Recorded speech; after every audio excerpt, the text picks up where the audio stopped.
तरीके से बायोकेमिस्ट्री आप पढ़ रहे हैं, पार्ट 12 देख रहे हैं, पार्ट 12 को कंटिन्यू करेंगे और बहुत अच्छे तरीके से देखेंगे। चलिए, वॉइस रिपीट हो रहा है क्या? 1 मिनट कम करते हैं। कल हम देखे थे, कल थोड़ा सा क्लास को बीच में कट करना पड़ा था क्योंकि थोड़ा तबीयत नहीं ठीक था, आपको पता है। कल क्या पढ़ रहे थे, थोड़ा देखने दीजिए। हाँ, कल क्वेश्चन नंबर 11 देख रहे थे, एंजाइम क्या होता है, उसके मैकेनिज्म ऑफ एक्शन क्या है, एंजाइम को प्रभावित करने वाले कारक क्या है। चलिए एक बार सरसरी निगाह से देख लेते हैं इसको भी, फिर आगे कंटिन्यू करते हैं एंजाइम इनहिबिटर। कल ये नहीं पढ़ पाए थे थोड़ा तबीयत खराब होने की वजह से, लेकिन आज इसको कंटिन्यू करेंगे 11 का भी और आगे भी पढ़ेंगे। ठीक है, ठीक है।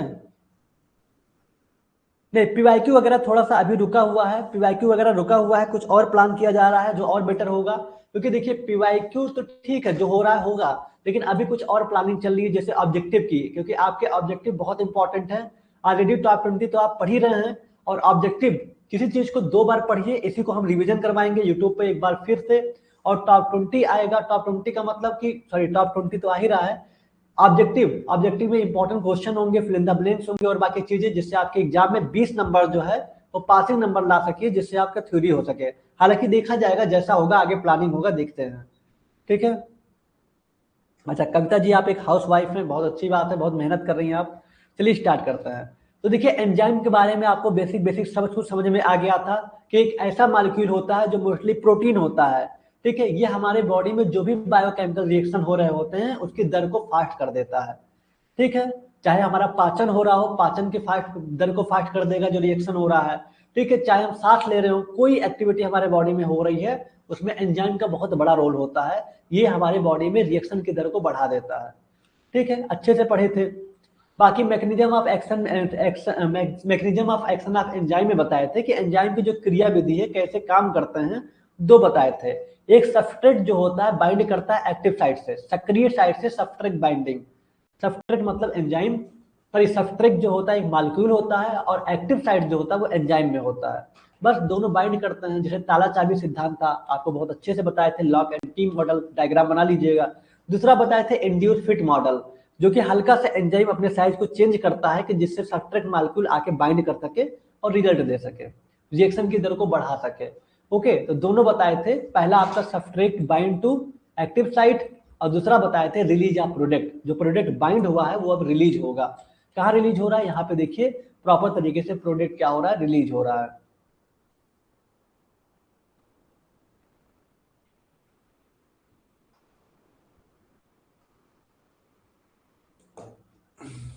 गोविंदा मिश्रा जी कह रहे हैं उदित फार्मेसी वालों ने मुझे धोखा दिया।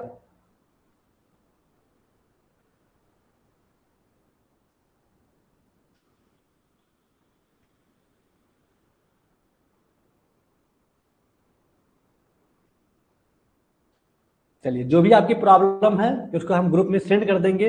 बाकी टेक्निकल टीम आपसे बात कर लेगी अगर कुछ ऐसी बातें हैं, जो भी चीजें हैं तो। ठीक है, चलिए स्टार्ट करते हैं क्लास को। तो ये तक हमारा हो गया। एंजाइम को प्रभावित करने वाले कारक भी बहुत अच्छे तरीके से आप पढ़ चुके हैं कि एंजाइम को कौन कौन से कारक प्रभावित करते हैं। तापमान प्रभावित करता है, अगर तापमान बढ़ेगा घटेगा एंजाइम अच्छे से काम नहीं करेगा। पीएच काम करता है, अगर पीएच का लेवल ज्यादा होगा या पीएच का लेवल बहुत कम होगा, मतलब बहुत ज्यादा अम्लीय या क्षारीय होगा, तब भी एंजाइम अच्छे से काम नहीं करेगा। एक ऑप्टिमम पीएच पे काम करता है। एंजाइम कंसंट्रेशन की बात करें, सांद्रता की, एंजाइम तभी आप स्पीड अप रिएक्शन मतलब स्पीड बढ़ा पाएगा रिएक्शन की दर को, जब उसके पास बहुत सारे सबस्ट्रेट मॉलिक्यूल होंगे। ठीक है, फिर इन्वर्टर बताए थे। इन्वर्टर भी ऐसे पदार्थ होते हैं जो एंजाइम की एक्टिविटी को कम कर देते हैं। एक्टिवेटर ऐसे पदार्थ होते हैं जो एंजाइम की एक्टिविटी को बढ़ा देते हैं। तो ये प्रभावित करने वाले कारक में सब कुछ पढ़ चुके हैं। ठीक, अब हम आज पढ़ने वाले हैं उसी के आगे कंटिन्यू करेंगे। Enzyme, mechanism of enzyme, factor affecting factor which enzyme influence enzyme action. Discuss the factor which influence enzyme action, enzyme को प्रभावित करने वाले कारक, ये हो चुका। अब बात करेंगे discuss enzyme inhibitor in detail, enzyme अवरोधक, अवरोधकों पर विस्तार से चर्चा करें। एंजाइम इनहिबिटर क्या होता है इसको हम अच्छे तरीके से देखने वाले हैं। ठीक है, चलिए देखिए एंजाइम इनहिबिटर। एंजाइम इनहिबिटर जैसे नाम है इनहिबिट, इनहिबिट का मतलब अवरोधक, अवरोध का मतलब रोकना, कम करना, किसी क्रियाविधि को कम करना। एंजाइम इनहिबिटर, अब सबसे पहले हम जान लेते हैं कि इसकी जरूरत क्यों जरूरत पड़ी। क्योंकि हमारे बॉडी में कुछ ऐसे एंजाइम होते हैं, अगर वो रिलीज हो जाते हैं, बार बार रिलीज होंगे, ठीक है, रिलीज होने का मतलब कि हमारे बॉडी में ग्रो करेंगे तो काफी ज्यादा नुकसान हो सकता है। ठीक है, हमारे बॉडी के कुछ फंक्शन होते हैं वो जो डिसबैलेंस हो जाते हैं, अच्छे से वर्क नहीं करते हैं, उन एंजाइम का पता लगाना, उनको रोकना बहुत जरूरी है अपने ओवरऑल हेल्थ के लिए। ठीक है, चलिए।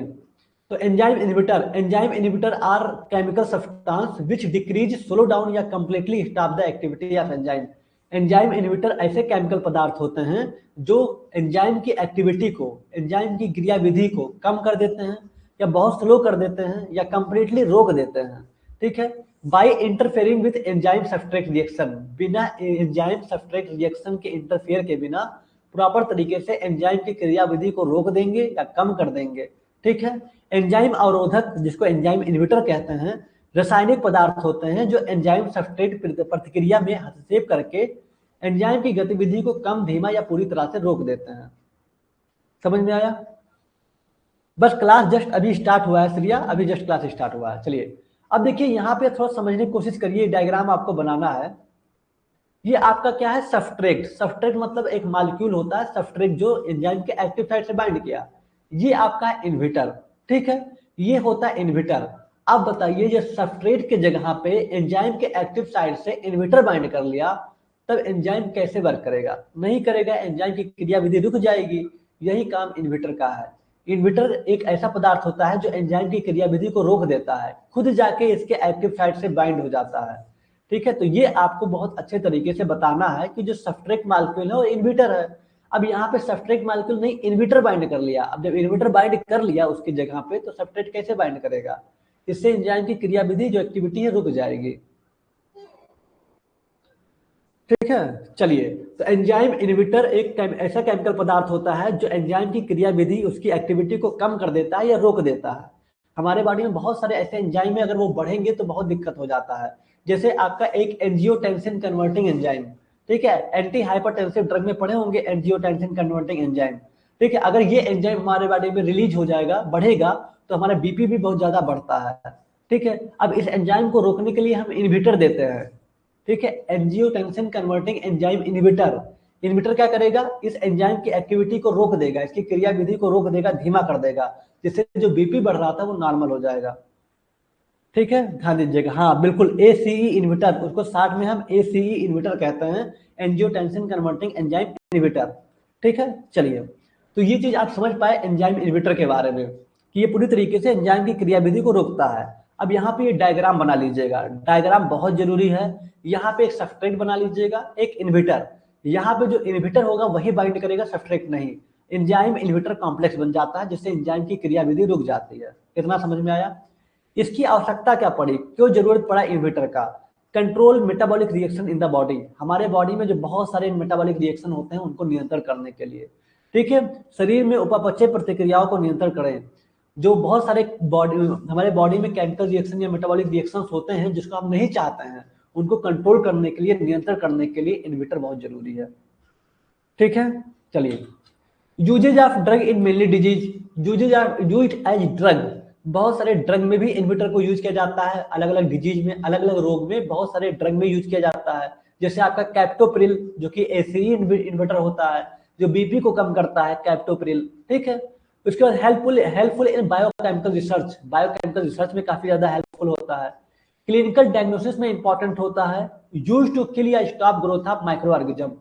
ठीक है, माइक्रो ऑर्गेनिज्म जो सूक्ष्मजीव होते हैं उनके उनके ग्रोथ को रोकना या उनको किल करने में प्रयोग किया जाता है। हाँ बिल्कुल, एनिलेप्रिल आता है, कैप्टोप्रिल आता है, बहुत सारे आते हैं। तो ये कई बीमारियों में दवा के रूप में उपयोग किया जाता है। जैव रासायनिक अनुसंधानों में सहायक होता है, नैदानिक निदान में महत्वपूर्ण होता है, सूक्ष्म जीवों को मारने या उनकी वृद्धि को रोकने के लिए उपयोग किया जाता है। ठीक है, तो इसको बना करके बेसिक लिख दीजिएगा, नीड या इंपॉर्टेंस ऑफ एंजाइम इनहिबिटर, क्यों आवश्यकता पड़ी। तो हमारे बॉडी में जो मेटाबॉलिक रिएक्शन हो रहे हैं कई तरह के, जिसको आप नहीं चाहते हैं, उसको नियंत्रण करने के लिए इनहिबिटर दिया जाता है। ठीक है, चलिए, बेसिक चीजें हो गया। अब इसके बाद आते हैं इसके प्रकार की, इसके क्लासिफिकेशन की। क्वेश्चन क्या पूछा था? क्वेश्चन पूछा था कि एंजाइम इनहिबिटर इन डिटेल, खाली डिटेल लिखा था, डिटेल में आप क्या बताए, होता क्या है, उसके बाद इसकी आवश्यकता क्या, क्या इंपॉर्टेंस है, तो हमारे बॉडी में जो अनचाहा मेटाबॉलिक रिएक्शन होते हैं उसको नियंत्रण करता है। ठीक है, बहुत सारे ड्रग में यूज किए जाते हैं डिजीज को कंट्रोल करने के लिए। 2-3 पॉइंट अगर यहाँ से याद करके लिख देंगे तो भी सफिशियंट है, ज्यादा नहीं, मुश्किल से 3 पॉइंट, कोई भी आसान लगे 3 याद कर लीजिएगा। कितने प्रकार के होते हैं, क्या इनका वर्गीकरण है? तो enzyme inhibitor are mainly classified into 2 type के, एक रिवर्स होता है, एक इरिवर्सिबल। ठीक है, रिवर्सिबल और इरिवर्सिबल 2 प्रकार के इसको बांटा गया है, क्लासिफाइड किया गया है, रिवर्सिबल और इरिवर्सिबल।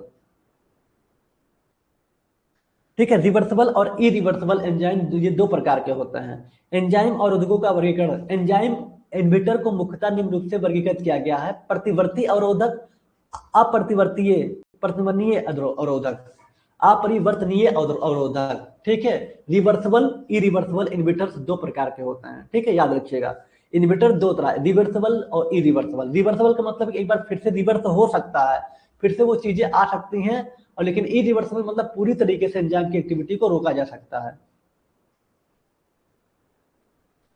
सर ये आपने फुल कोर्स में नहीं पढ़ाया है, हमने शायद इसको लास्ट में पढ़ाया हुआ है जब हम वहां पे इंपॉर्टेंट चीजें पढ़ा रहे थे। चलिए, तो 2 प्रकार के होते हैं, एक रिवर्सिबल एक इरिवर्सिबल, ध्यान रखिएगा। ठीक है, चलिए रिवर्सिबल एंजाइम इनहिबिटर की बात करें। रिवर्सिबल एंजाइम बिल्कुल अर्पिता जी पढ़ाए हुए हैं, हम लास्ट में पढ़ाए थे, वहां पे नहीं पढ़ाए थे एंजाइम जब पढ़ाया था, लेकिन लास्ट में पढ़ाए थे। हमें जो जो लगा था इंपॉर्टेंट है वो सब कुछ पढ़ाए हुए हैं। हम कोई एंजाइम नहीं पढ़ाए थे, कोई एंजाइम भी पढ़ाए हुए हैं। सिलेबस हमारा बहुत पहले खत्म हो गया था, उसके बाद हम पढ़ाए हुए हैं। यूरिक एसिड पढ़ाए हुए हैं, बहुत सारी चीजें पढ़ाए हुए हैं एक्स्ट्रा। ओके, देखिएगा, तो यहाँ पे रिवर्सिबल एंजाइम इनहिबिटर की बात करें तो दीज इनहिबिटर बाइंड टेम्परेरी, ये जो इनहिबिटर होते हैं ये टेम्परेरी बाइंड करते हैं एंजाइम के साथ। When the inhibitor is remove, जैसे ही इनहिबिटर रिमूव होता है एंजाइम री अगेन नॉर्मल एक्टिविटी। मतलब एंजाइम की एक्टिविटी को थोड़ी देर के रोकना हो तो रिवर्सिबल एंजाइम इनहिबिटर दे दीजिए। ठीक है, ये क्या करेगा, टेम्परेरी बाइंड करेगा एंजाइम के साथ, और जब ये धीरे धीरे टेम्परेरी है तो रिमूव भी होगा, जैसे ही रिमूव होगा तो दोबारा एंजाइम के साथ सब्सट्रेट बाइंड करके अपनी एक्टिविटी को बढ़ा देगा। ठीक है, ये अवरोधक एंजाइम के साथ अस्थायी रूप से बदल जाते हैं।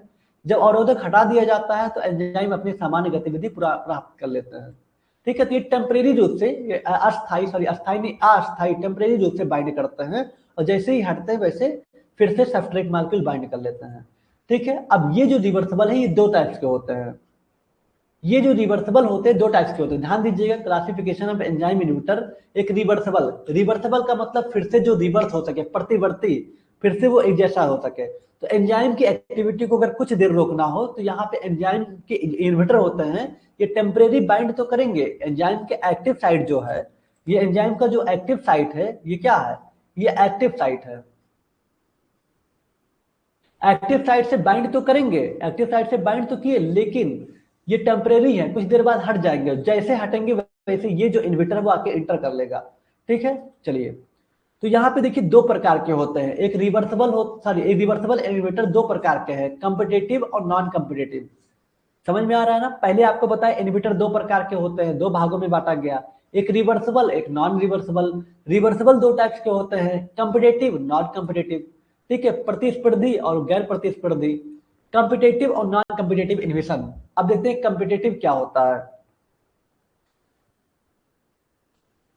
चलिए, अब देखिए, पहले आपको तो डायग्राम समझ लेना है अच्छे तरीके से, तब कम्पिटेटिव आपको समझा देंगे और नॉन कम्पिटेटिव। देखिए आपको डायग्राम, ये कम्पिटेटिव है, ये नॉन कम्पिटेटिव है। आप देख पा रहे हैं ये एंजाइम है, ये जो आपको ब्राउन कलर का दिख रहा है, ग्रे कलर का, ये एंजाइम है। एंजाइम का 2 साइट है, एक ऊपर वाला और एक नीचे वाला। ठीक है, एंजाइम के 2 साइट होते हैं, एक आगे ऊपर एक पीछे होता है। ठीक है, इसको बोलते हैं एक्टिव साइट, इसको बोलते हैं इलेक्ट्रिक साइट। ठीक है, एक्टिव साइट, और ये बेचारा है सब्सट्रेट मॉलिक्यूल। अब यहाँ पे देखिए कम्पिटेटिव इन्वर्टर में क्या होता है कि ये इन्वर्टर जो होता है इसके एक्टिव साइट से बाइंड कर लिया। ठीक है, एक्टिव साइट से बाइंड कर लिया, टेम्परेरी बाइंड किया है। ओके, अब टेम्परेरी बाइंड किया है, उसके बाद या बाद में रिव्यू जैसे होगा वैसे सब्सट्रेट आके इससे बाइंड कर लेगा और एंजाइम की एक्टिविटी काम करेगी। जब इससे सब ये बाइंड किया है, इन्वर्टर बाइंड किया हुआ है एंजाइम के साथ, तो एंजाइम की एक्टिविटी काम नहीं कर रही है, स्लो हो गई है। लेकिन जैसे हटेगा ये इन्वर्टर और ये जो ऊपर सब्सट्रेट हरे कलर का दिख रहा है ये बाइंड कर लेगा। ठीक है, चलिए, तो अगर हमें एंजाइम की एक्टिविटी को और रोकना है, मतलब परमानेंट रोकना है, तो कैसे रोकेंगे? तो ऐसे में हम नॉन कम्पिटेटिव इन्हिबिटर देते हैं। ये क्या करेगा, ये एंजाइम के एक्टिव साइट से बाइंड नहीं करेगा, ये पीछे से बाइंड करता है। ये पीछे से हमला करता है, पीछे से बाइंड करता है, मतलब इसके इलेक्ट्रिक साइड पे बाइंड करता है। कहाँ पे? इलेक्ट्रिक साइड पे। जो ये नॉन कम्पिटिटिव इन्वर्टर होता है, इलेक्ट्रिक साइड से जैसे बाइंड करेगा एंजाइम के आकार को ही बदल देगा। अब एंजाइम का जब शेप बदल देगा तो इन्वर्टर जो सब्सट्रेट होगा वो बाइंड नहीं कर पाएगा, जिससे एंजाइम की एक्टिविटी रुक जाएगी।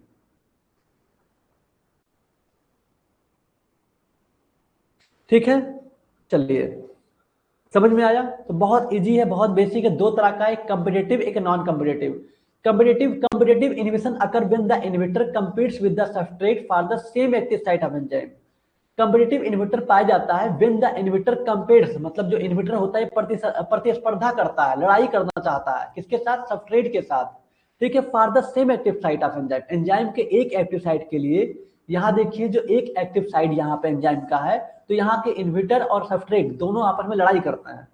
ठीक है, अब यहाँ पे जब इन्वर्टर आया हुआ है तो इसका मतलब कि एंजाइम की एक्टिविटी रुक गई, लेकिन जैसे ही हटेगा वैसे ही सबस्ट्रेट आके यहाँ बाइंड कर लेगा।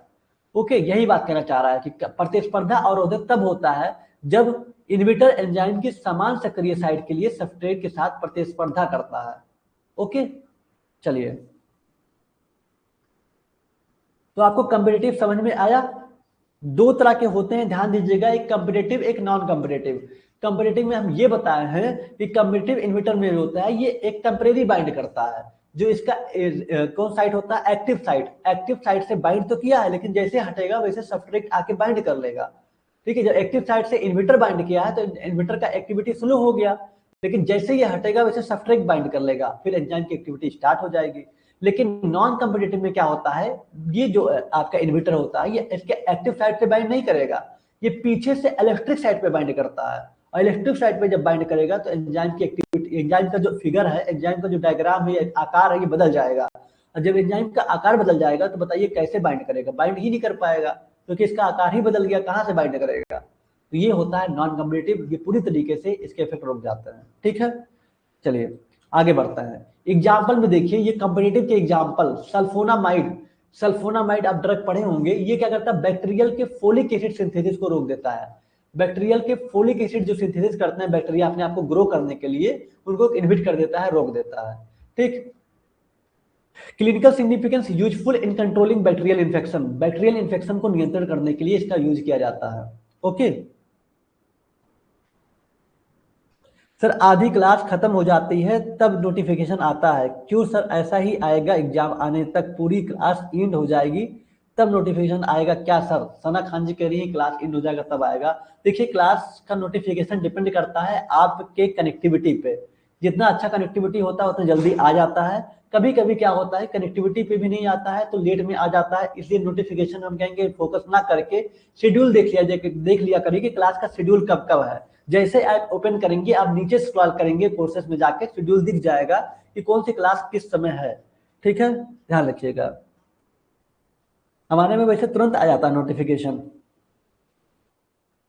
चलिए, तो sulfonamide inhibit bacterial folic acid synthesis. Sulfonamide जो ड्रग होता है, एंटीबायोटिक्स होते हैं, ये बैक्टीरिया के फोलिक एसिड सिंथेसिस से अपने आप को जो बढ़ाते हैं उनको रोक देता है। ओके, तो बैक्टीरियल इन्फेक्शन को कंट्रोल करने के लिए इसका यूज होता है। ठीक है, चलिए आगे बढ़ते हैं। अब नॉन कम्पिटिटिव इन्वर्टर। कम्पिटिटिव समझ में आया? कम्पिटिटिव समझ में आया? कम्पिटिटिव इन्वर्टर समझ में आया?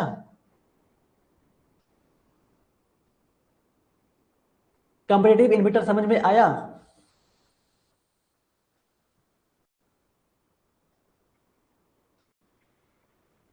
चलिए, नहीं समझ में आया? चलिए फिर से बताते हैं, एक बार फिर से आप लोग आपस में बात करेंगे कैसे समझ में आएगा। चलिए फिर से बताते हैं, इतना इंपॉर्टेंट पॉइंट है, इसको कितनी बार बताएं। चलिए, हम यहाँ पे पढ़ रहे हैं इन्वर्टर। इन्वर्टर का काम क्या होता है कि हमारे बॉडी में बहुत सारे एंजाइम होते हैं, उनके इफेक्ट को कम करना, जिससे जो मेटाबॉलिक रिएक्शन को हम नहीं चाहते हैं वो भी बार बार होते रहते हैं एंजाइम की वजह से, तो उनको कम करने के लिए इन्वर्टर देते हैं। ठीक है, दो प्रकार के होते हैं, रिवर्सिबल, इरिवर्सिबल। रिवर्सिबल का मतलब ये होता है जो टेम्परेरी बाइंड करता है एंजाइम के एक्टिव साइट से। ठीक है, टेम्परेरी बाइंड करेगा, लेकिन जैसे हटेगा वैसे वो इन्वर्टर जो होगा, सॉरी वो सबस्ट्रेट जो होगा वो बाइंड कर लेगा और एंजाइम की एक्टिविटी स्टार्ट हो जाएगी। हल्के कुछ देर तक का जो इन्वर्टर है ये बाइंड किया एक्टिव साइट से, उसके बाद जैसे ये हटा वैसे सबस्ट्रेट बाइंड करके काम करने लगा। ये तो रिवर्सिबल हो गया। अब यही रिवर्सिबल दो प्रकार के हैं, एक कंपेटिटिव, नॉन कंपेटिटिव। कंपेटिटिव में भी यही होता है जो अभी आप पढ़े थे रिवर्सिबल में, सेम वही चीज है कि ये दोनों आपस में लड़ाई करते हैं, प्रतिस्पर्धा करते हैं, सब्सट्रेट और इनहिबिटर। अब इनहिबिटर अगर बाइंड किया हुआ है एक्टिव साइड से तो एंजाइम की एक्टिविटी बहुत स्लो हो रही है, लेकिन जैसे ही ये हटेगा वैसे सब्सट्रेट आके बाइंड कर लेगा, ठीक है, फिर एंजाइम की एक्टिविटी स्टार्ट हो जाएगी। एग्जाम्पल में जैसे देखिए ये sulfonamides inhibit bacterial folic acid synthesis. अब सल्फोनामाइड जो होता है एंटीबायोटिक होता है, जैसे ही बॉडी में कोई बैक्टीरिया एंटर किया, ये फोलिक एसिड से अपने आप को बढ़ाएंगे, फोलिक एसिड से अपने आप को रिएक्शन करके बढ़ाते रहेंगे। तो ये इन्हीं को फोलिक एसिड जो बढ़ा रहे हैं इन्हीं को रोक देता है सल्फोनामाइड।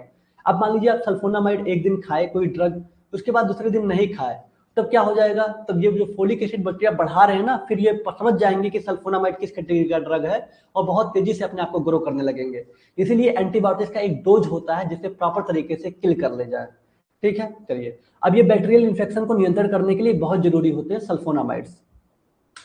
चलिए अब देखिए नॉन कम्पिटिटिव की बात करें। कम्पिटिटिव हम समझ चुके हैं कि बेसिक वही है, सब्सट्रेट और जो आपका इनहिबिटर है दोनों कम से कम प्रतिस्पर्धा करते हैं, कंपिटिटिव करते हैं, कंपटीशन करते हैं कि कौन सा आएगा वहां पे, ठीक है। अगर जैसे मान लीजिए इनहिबिटर है तो तुरंत आपका एक्टिव साइट आ जाएगा, ओके, ध्यान दीजिएगा। जैसे इनहिबिटर है, इनहिबिटर जैसे हटा वैसे एक्टिव साइट आ जाएगा, ओके। अब एक्टिव साइट आ जाएगा तो एंजाइम की एक्टिविटी स्टार्ट हो जाएगी, नहीं आएगा तो इनहिबिटर रहेगा तो स्लो रहेगा। लेकिन नॉन कम्पिटिटिव में ऐसा नहीं है। नॉन कम्पिटिटिव इनहिबिशन अकर पाया जाता है when the inhibitor bind to the enzyme at site other than active site, ठीक है। गैर प्रतिस्पर्धा अवरोध तब होता है जब इनहिबिटर सक्रिय स्थल के अलावा किसी अन्य स्थान पर एंजाइम से बन जाता है। अब बताइए किसी अन्य स्थान मतलब क्या? अन्य स्थान का मतलब उसके इलेक्ट्रिक साइड से। किस साइड से? इलेक्ट्रिक साइड से। दो साइड होता है ना, एक होता है एक्टिव साइड और एक होता है इलेक्ट्रिक साइड। तो ये इलेक्ट्रिक साइड से बाइंड करता है। अब क्वेश्चन पूछा जा सकता है कि बताइए वो कौन सा एंजाइम इनहिबिटर होता है जो एंजाइम के इलेक्ट्रिक साइड से बाइंड करता है। देखिए दो तरह का साइट होता है, आप देख पाइएगा, ये डायग्राम बनाना पड़ेगा। ऊपर वाला जो है ये एक्टिव साइट है, जो यहाँ से बाइंड किया है ये एक्टिव साइट होता है। ये पीछे वाला जो है ये इलेक्ट्रिक साइट होता है। क्या होता है? Electric site. तो नॉन कम्पिटिटिव वाला ये पीछे से बाइंड करता है, और पीछे से बाइंड करेगा तो इसके आकार को ही बदल देगा एंजाइम के, जिससे सब्सट्रेट कभी बाइंड नहीं कर पाता, ठीक है, ध्यान दीजिए। तो यहाँ पे नॉन कम्पिटिटिव में आपको बताया कि ये जो कह रहा है कि site other than active site, other than active site का मतलब जो अन्य कह रहा है एक्टिव साइट वो इलेक्ट्रिक साइट है। ये इलेक्ट्रिक साइट से बाइंड करेगा, causing A change in enzyme structure, और एंजाइम के स्ट्रक्चर को बदल देगा, ठीक है, ध्यान दीजिएगा। आरएम साउंड कह रहे हैं सेब है, सेब, हाँ सेब समझ के ही बना लीजिएगा, कोई बात नहीं, एज ए सेब समझ के ही बना दीजिएगा डायग्राम, लेकिन ये डायग्राम बनाना पड़ेगा। ये कम्पिटिटिव का डायग्राम है और ये नॉन कम्पिटिटिव का है। कम्पिटिटिव में हमेशा एक्टिव साइट से बाइंड करता है, ये एक्टिव साइट है, ध्यान दीजिएगा। और ये आपका है इलेक्ट्रिक साइट जो कि यहाँ लिखा हुआ है, ठीक है। चलिए आगे, इसके एग्जाम्पल है जैसे हैवी मेटल्स लाइक मरकरी या फिर लेड वगैरह, साइनाइड वगैरह, ये सब इसके एग्जाम्पल हैं नॉन कम्पिटिटिव के, ठीक है। Heavy metal poisoning lead to enzyme inactivation. जो हैवी मेटल पॉइजनिंग होते हैं, जो हैवी मेटल के जो जहर होते हैं, पॉइजनिंग होते हैं, ये एंजाइम को पूरी तरीके से इनएक्टिव कर देते हैं, ओके। लेड हो गया या फिर मरकरी हो गया जैसी भारी धातुएं, या साइनाइड भारी धातु जो जहर होता है, से एंजाइम निष्क्रिय हो जाते हैं, ठीक। चलिए अब बात करते हैं इरिवर्सिबल एंजाइम इनहिबिटर। हम रिवर्सिबल में दो देखे, कम्पिटिटिव और नॉन कम्पिटिटिव। क्या देखे? कम्पिटिटिव और नॉन कम्पिटिटिव देखे। अब इरिवर्सिबल एंजाइम इनहिबिटर देखते हैं। Irreversible inhibitor permanently inactive enzyme, permanently inactive enzyme by forming strong covalent bond with them. अब बताइए इरिवर्सिबल में क्या कह रहा है कि ये ऐसे एंजाइम इनहिबिटर होते हैं जो पूरी तरीके से अपरिवर्तनीय अवरोधक एंजाइमों के साथ मजबूत सहसंयोजक बंध बना करके उन्हें अस्थायी रूप से निष्क्रिय कर देते हैं। उन्हें भैया परमानेंट काम तमाम कर देते हैं, ठीक है। उन्हें इनएक्टिव एंजाइम के फॉर्म में कन्वर्ट कर देते हैं, मतलब वो एंजाइम फिर दोबारा अपनी एक्टिविटी को शो नहीं कर पाएगा, ठीक है। तो इरिवर्सिबल नाम ही है इरिवर्सिबल। एक रिवर्सिबल का मतलब रिवर्स हो सकता है, दोबारा आ सकता है, लेकिन इरिवर्सिबल मतलब कि ये पूरी तरीके से इनएक्टिव हो गया। ये ऐसे इन्वर्टर होते हैं जो पूरी तरीके से इन्वर्टर कर रोक देते हैं। कैसे? एक स्ट्रॉन्ग कोवेलेंट बॉन्ड बना लेते हैं आपस में, जिससे क्या होता है एक्टिव साइड फिर बाइंड नहीं कर पाता एंजाइम के, सॉरी जो सब्सट्रेट होता है वो एंजाइम के एक्टिव साइड से बाइंड नहीं कर पाता, ओके।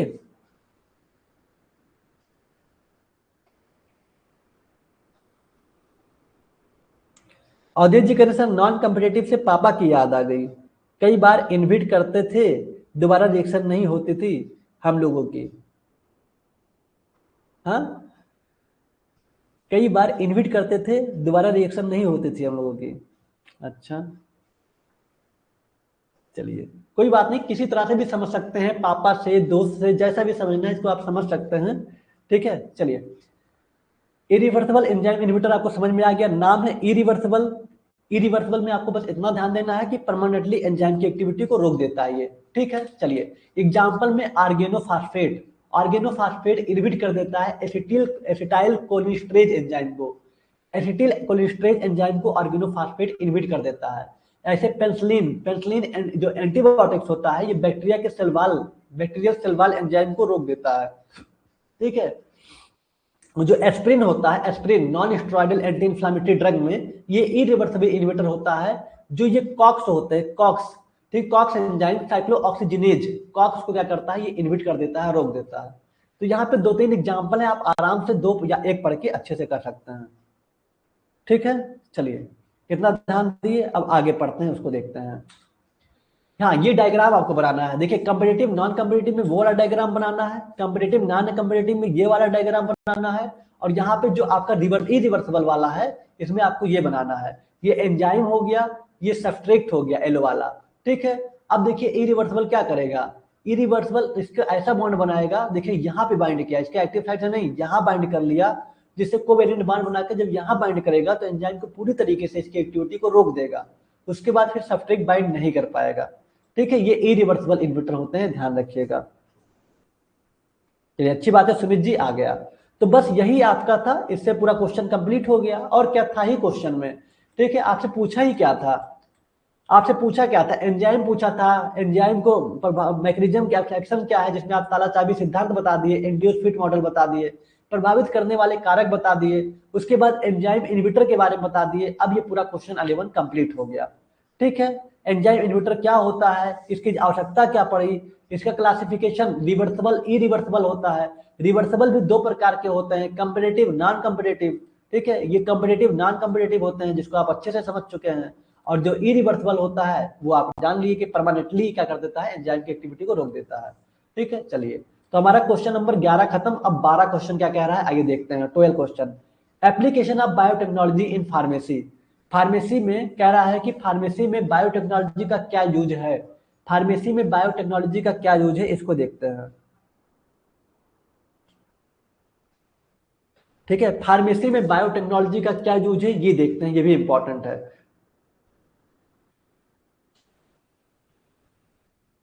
हाँ, तीनों डायग्राम बनाना है गुनगुन जी, एक बार कंफर्म कर दीजिए, क्या नहीं समझ में आया क्या, एक बार कंफर्म कर दीजिए यार, इतनी मेहनत से तुझे पढ़ाओ फिर क्यों नहीं आ रहा समझ में, इन्वर्टर नहीं समझ में आ रहा है, इन्वर्टर नहीं समझ में आ रहा, मतलब कि आपको 2 तरह का बताया इन्वर्टर, एक रिवर्सिबल, एक आपका इरिवर्सिबल। रिवर्सिबल 2 टाइप के, कंपेटिटिव नॉन कंपेटिटिव। तो इसमें क्या बहुत ज्यादा दिक्कत हो रहा, नहीं समझ में आ रहा क्या, बहुत सारे लोग बोल रहे नहीं आ रहा है, क्यों भैया क्यों नहीं आ रहा है, रीजन बताइए क्या नहीं आ रहा उसमें।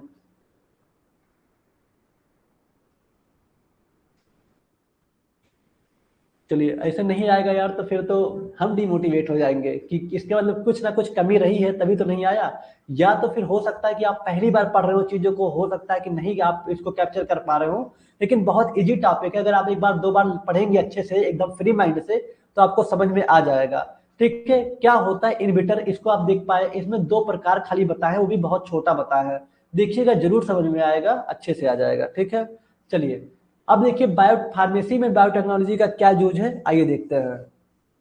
ओके, बायोटेक्नोलॉजी की बात करें तो फार्मास्यूटिकल बायोटेक्नोलॉजी, नाम है बायोटेक्नोलॉजी, बायो में टेक्नोलॉजी आ गया, तकनीकी आ गए।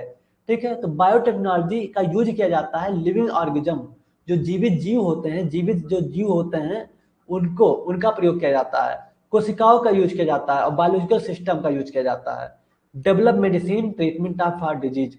ठीक है, देखिए बायोटेक्नोलॉजी का यूज किया जाता है लिविंग ऑर्गेनिज्म में, जीवित जीवों में, कोशिकाओं में यूज किया जाता है, या एंड बायोलॉजिकल सिस्टम में यूज किया जाता है टू डेवलप मेडिसिन, मेडिसिन को डेवलप करने के लिए, बहुत सारे बीमारी में उसके उपचार के लिए, बीमारी में उसके उपचार के लिए। ठीक है सर, रहने दीजिए, सब लोग कह रहे हैं। चलिए थोड़ा सा बचा हुआ यही देख ले, बायोटेक्नोलॉजी क्या होता है, बाकी हम बाद के इसी में भी हम इसके यूजेज बाद में देखेंगे, ज्यादा बड़ा वैसे था नहीं, थोड़ा सा ही था, बस एप्लीकेशन था थोड़ा, लेकिन चलिए एप्लीकेशन बाद में देखेंगे, फिलहाल होता क्या है बायोटेक्नोलॉजी यही देख लेते हैं बस। खाली यही देख लेंगे, इसके बाद कल देखेंगे बायोटेक्नोलॉजी क्या होता है, यही बस देख लें, इसके यूजेज कल देखेंगे। ठीक है, अब तो ठीक है ना। चलिए बायोटेक्नोलॉजी का यूज करते हैं लिविंग, और देखिए बायोटेक्नोलॉजी के रोगों के लिए दवाएं और उपचार विकसित करने के लिए जीवित जीवों, कोशिकाओं और जैविक प्रणालियों का उपयोग है। मतलब यहाँ पे लिविंग ऑर्गेनिज्म, जीवित जीव जो होते हैं, कोशिका होते हैं या बायोलॉजिकल सिस्टम का यूज करके बायोटेक्नोलॉजी में मेडिसिन बनाया जाता है, वैक्सीन बनाया जाता है, बहुत सारी बीमारियों के उपचार में इसको यूज किया जाता है। ठीक है, इट इन्वॉल्व टेक्निक, इसमें बहुत सारे टेक्निक शामिल हैं, जैसे genetic engineering, cell culture, recommended DNA technology to create drug, vaccine and therapy.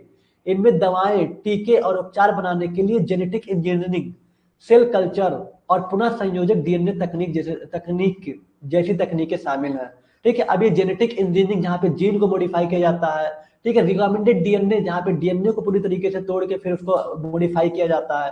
ये अलग अलग टेक्निक है जो कि यूज किया जाता है बायोटेक्नोलॉजी में, वैक्सीन बनाने के लिए, ड्रग बनाने के लिए, थेरेपी बनाने के लिए। समझ में आया? तो बायोटेक्नोलॉजी का यूज करते हैं लिविंग ऑर्गेनिज्म में, कोशिकाओं में या फिर बायोलॉजिकल सिस्टम से, किस लिए यूज करते हैं?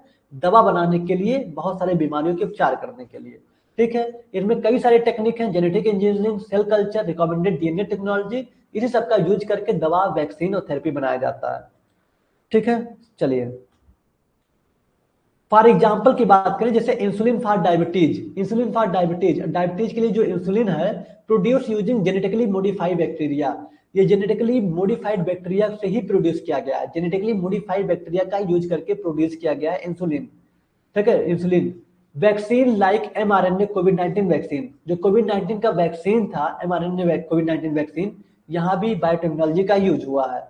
मोनोकोनल antibodies for cancer treatment, monoclonal antibodies जो होता है कैंसर के उपचार के लिए, वो भी बायोटेक्नोलॉजी के यूज से बना है।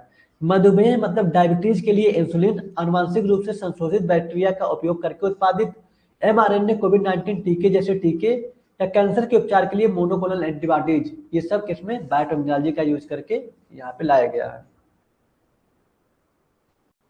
ठीक है सर, एक बार सरसरी निगाह से इरिवर्सिबल वाला बता दीजिए लास्ट में फिगर इसका, इरिवर्सिबल वाला लास्ट में फिगर का। चलिए एक बार जल्दी से बता देते हैं, बट इसको बाकी चीजें हम यूजेज वगैरह कल बताएंगे। आप इतना देख लीजिए इरिवर्सिबल वाला। देखिए इरिवर्सिबल में आप सीधे सीधे मान लीजिए कि रिवर्स नहीं हो सकता, ये ऐसे इन्वेटर होते हैं जो परमानेंटली इनएक्टिव हो जाते हैं। ठीक है, परमानेंटली क्या होता है, बॉन्ड बनाने के साथ प्रॉपर तरीके से एंजाइम की एक्टिविटी को रोक देता है, मजबूत सह संयोजक योगी बंध बनाकर उन्हें अस्थायी रूप से निष्क्रिय कर देते हैं, जिससे वो दोबारा फिर किससे, जो सबस्ट्रेट से बाइंड ना कर पाए, एंजाइम की एक्टिविटी रुक जाती है। ये एग्जाम्पल में यहाँ पे देख सकते हैं, जैसे एस्प्रिन हो गया, ये कॉक्स को इनहिबिट कर देता है, रोक देता है, ऐसे बहुत सारी चीजें हैं। इसके डायग्राम जो बनाने हैं ये बनाने हैं, डायग्राम में कुछ है नहीं, एंजाइम को बना लेना है, सबस्ट्रेट। अब एंजाइम सबस्ट्रेट चाहे ये बना लीजिए चाहे पहले बना लीजिए, लेकिन जो आप यहाँ पे बनाएंगे इसमें ये दिखाएंगे कि ये पूरी तरीके से जो इरिवर्सिबल इन्वेटर होता है इसके आकार को बदल देता है। ठीक है, एक तरह का बॉन्ड जैसा फॉर्मेशन कर लेता है, बदल देता है। जब आकार बदल जाएगा तो फिर दूसरा कोई बाइंड नहीं करेगा। कैसा बना के आप इरिवर्सिबल इन्वर्टर लिख दीजिएगा।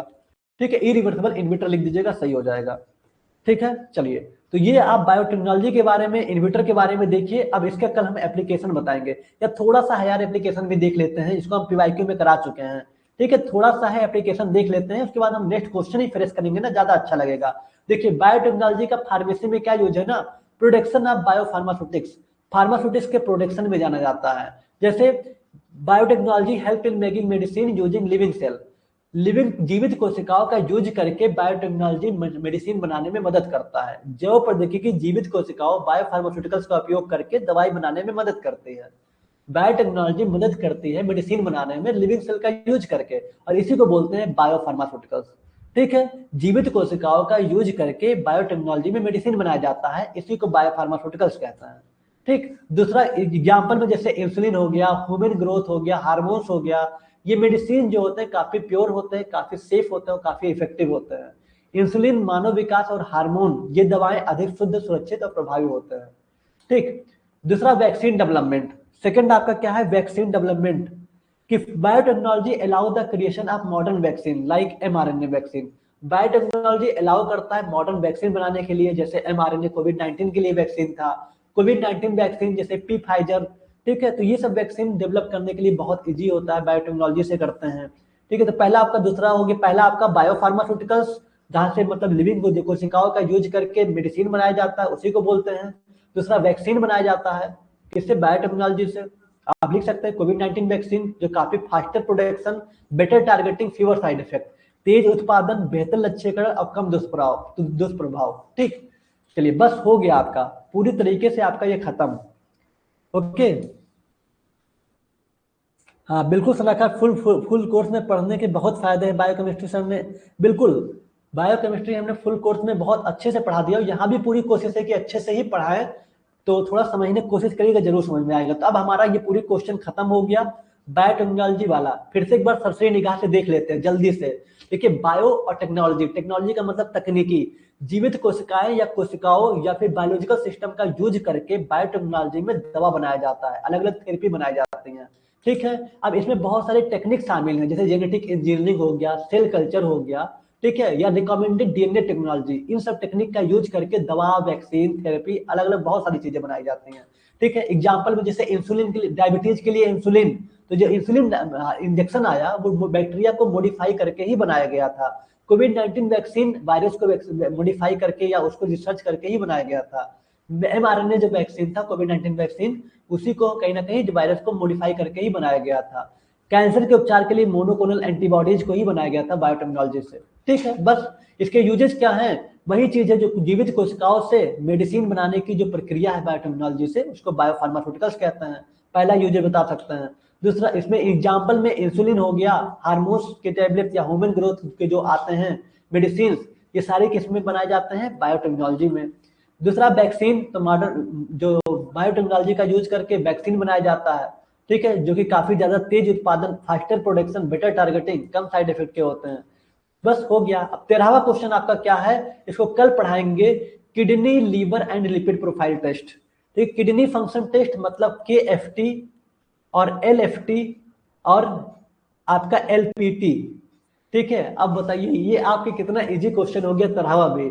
KFT, LFT और LPT बहुत इंपॉर्टेंट एग्जाम में आता है, इसको हम कल पढ़ेंगे, KFT, LFT और LPT के बारे में। ठीक है, चलिए।